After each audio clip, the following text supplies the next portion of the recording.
আসসালামু আলাইকুম বন্ধুরা, কেমন আছেন সবাই? আজকে আমাদের গ্রামীণ পদ্ধতিতে আলু দিয়ে ডালের রেসিপি তৈরি করে দেখাবো। বাসায় যখন কোনো সবজি তরকারি থাকবে না, তখন চাইলে আলু দিয়ে ডালের রেসিপিটা করে খেতে পারেন। এখানে আমরা কিছু আলুগুলোকে ভালো করে সেদ্ধ করে নিয়েছি।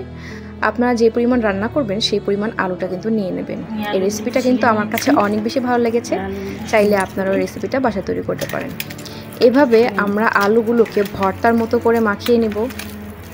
বন্ধুরা, এভাবে আলুগুলোকে ভালো করে আমরা মাখিয়ে নিচ্ছি। দেখুন, এভাবে আলু ভালো করে মাখিয়ে তারপরে আমরা ডালের জন্য প্রস্তুতি নেব।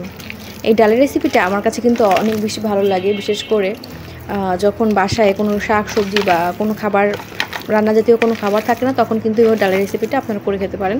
এই রেসিপিটা সম্পূর্ণ আলু দিয়ে রেসিপিটা করা। এখানে কোনো ডাল ব্যবহার করা হয়নি, আলু দিয়ে এই ডালটা রান্না করা হচ্ছে। তো আমরা এইভাবে ভালো করে চটকে নিব। এইভাবে দেশের একটা রান্না।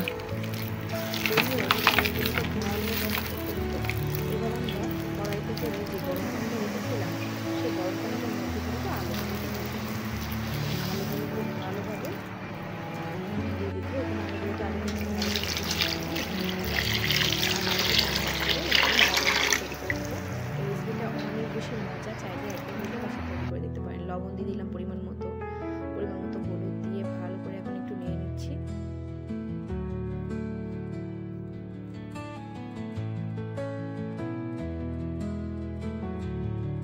এভাবে আমরা একটু ভালো করে নিয়ে নেব বন্ধুরা।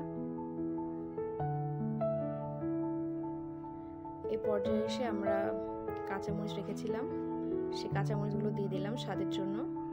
এবার আমরা দিয়ে দেবো আস্তে আস্তে রসুন কিছু। বন্ধুরা, এই ডালের রেসিপিটা একবার যদি বাসায় তৈরি করে খান, আপনারা কিন্তু রেসিপিটার একদম ফ্যান হয়ে যাবেন। খুব মজার একটা রেসিপি, আর এতটা টেস্টি হয় এই ডালের রেসিপিটা, মানে কি বলবো। সাধারণ আমরা যে ডাল খাই তার থেকে কিন্তু এই ডালের রেসিপিটা একটু বেশি মজা।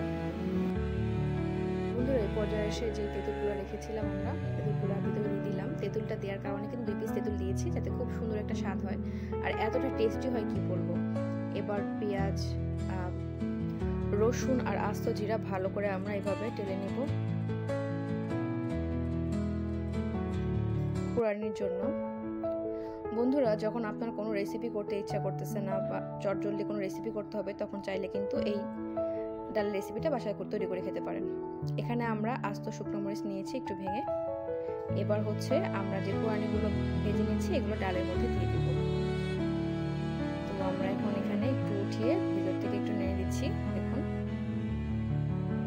খুব ভালো লাগছে আমার কাছে এই রেসিপিটা, তাই ভাবলাম আমার বন্ধুদের সাথে শেয়ার করি। বিশেষ করে তেঁতুলটা দেওয়ার কারণে কিন্তু খুব সুন্দর একটা ফ্লেভার আসছে আর খাওয়ার আগ্রহটা কিন্তু খুব বেড়ে যাচ্ছে। একদম গরম ভাতে এই রেসিপিটা খেতে এতটা টেস্টি হয় কি বলবো বন্ধুরা। আমার কাছে কিন্তু রেসিপিটা অনেক বেশি ভালো লাগছে, চাইলে আপনারা একবার হইলেও বাসা তৈরি করে দেখতে পারেন।